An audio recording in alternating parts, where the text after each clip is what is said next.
भुवनेश्वर सालियासाही चली उच्छेद बीएमसी और बीजेर एनफोर्समेंट पक्ष आज उच्छेद उच्छेद पर बस्ती बासिंदा स्थानांतरण होता बेले शताधिक गाई गोरु को नहीं चिंतार बस्ती बासिंदा सालियासाही भितर 7 ରୁ 8 परिवार गोपालन कर चलुले बस्ती भितर ही गुहालर व्यवस्था होता किंतु बस्ती भंगा जावापर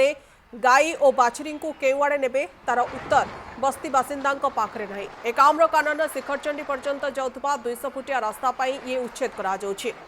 आगुरी रास्ता पाई प्राय 600 घर भंगा सरी रास्ता निर्माण पाई बस्ती उच्छेद होउछे लोकों को स्थानांतर मध्य करा जायछि लोक मानको सरकारी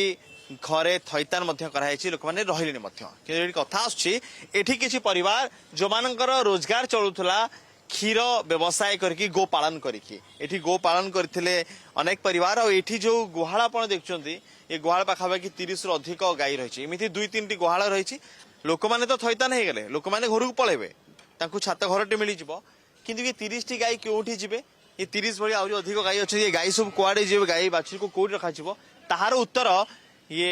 गाई रखि व्यक्ति पाखे ना से कहते सरकार जहाँ करेंगे किंतु गाई कथा चिंता करूँ आज्ञा एत सब गाई एत सब बाछुरी एबे कोठी रहबे आपण मन को कथा आस्तु कुआड नबो त आम कुआडे नबा नाही हमरे एठी थांतु ताको इच्छा से मारिबे जदी मारंतु रखबे जदी रखंतु हमरे ये गोटे जोडे नुहंती जे हम नेगिरि कोठी रखे दबु सखाळे नै गलु बेळ बुडु को आनी भरी सेमति किछ नै एठी गाई थांतु से ताको इच्छा से तांरो जा करसंत तो रास्ता निर्माण करछ मानते सोजा भांगी देबे रास्ता निर्माण करसंत बोली हम थैथान करी भांगी थांदे नले हमकु आगुरु को कहि थांदा हम निजे कमिशनर सार कहितिले हमें तांको संगे कथा आइतुले हमकु डाकितिले जो 7-8 वर गाई रखिचु कहले आपण माने आसंतु इति बसिकिरि हमें कथा हबा हमर एमएलए भी सार जाई कथा आइतिले हमर पिंकी मैडम कोऑपरेटर भी जाइथिले हमकु बसैकिरि से माने कथा करथिले हमें थैथान करबु गाई मानकु हला हम कहले हम तो सेइतुरु चलुचु हमर ताउ किछि रोजगार नाही ना हम गाई मानकु थैथान करबु हला आ से तांकर कोन आज करसंते करन हमें कोन करबु हमर उपाय कोन हम सरकार तो गुहार करथलो आगे हम उठे थैथान गाई को पई सरकार भी हमको भी कमिशन कही जे मु गाई को पई को जो जगहटा बलिबो मु सेठी आपन को थैथान करिवु ये सेबे से कहउसंती जे गाई तमे भांगी दियो गाई उठे दियो हम एते गाई नै कोड रखिबो आगे कहिथिले भी हमको सिठे नले भी कोडी जगह देबे हम तो तां कथा राजी हेथलो कि से अपार्टमेंट पाकर तो गाई रखिबा जगह नै आगे तो कोन करिवे आपण एबे हमें सेठी सरकार ऊपर छाड़ी कमिशन जा करिवे आमे तो गाई तो इच्छा कोठी नहीं पारिबुनी आमे तो टाइम देले 10-15 दिन की जा आमे जोड़ी जा करंतु तो भांगिया पे तो बहुत पूर्व घोषणा कर दैछन ना करी ना सर केवल हमको देले गुरुवार दिन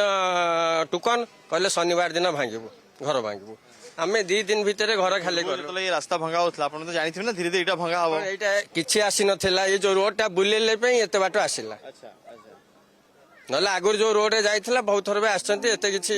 माने रोडटा जान नथले आपण घर भंगा वाली जान नथले ना किछि नथिला हम केबे भी कहि नथिले हठात आसिले घर सर्वे करले हठात हम डाके टुकन देले 2 दिन हेनी कहले घर भंगा हबो अलाउंस करी घर भांगिले एइतरे आपण परिवार चले एइथरे हम परिवार हम बहु भी लोन करछु हम भी हम पिला छुआ भी पाठ पढुथले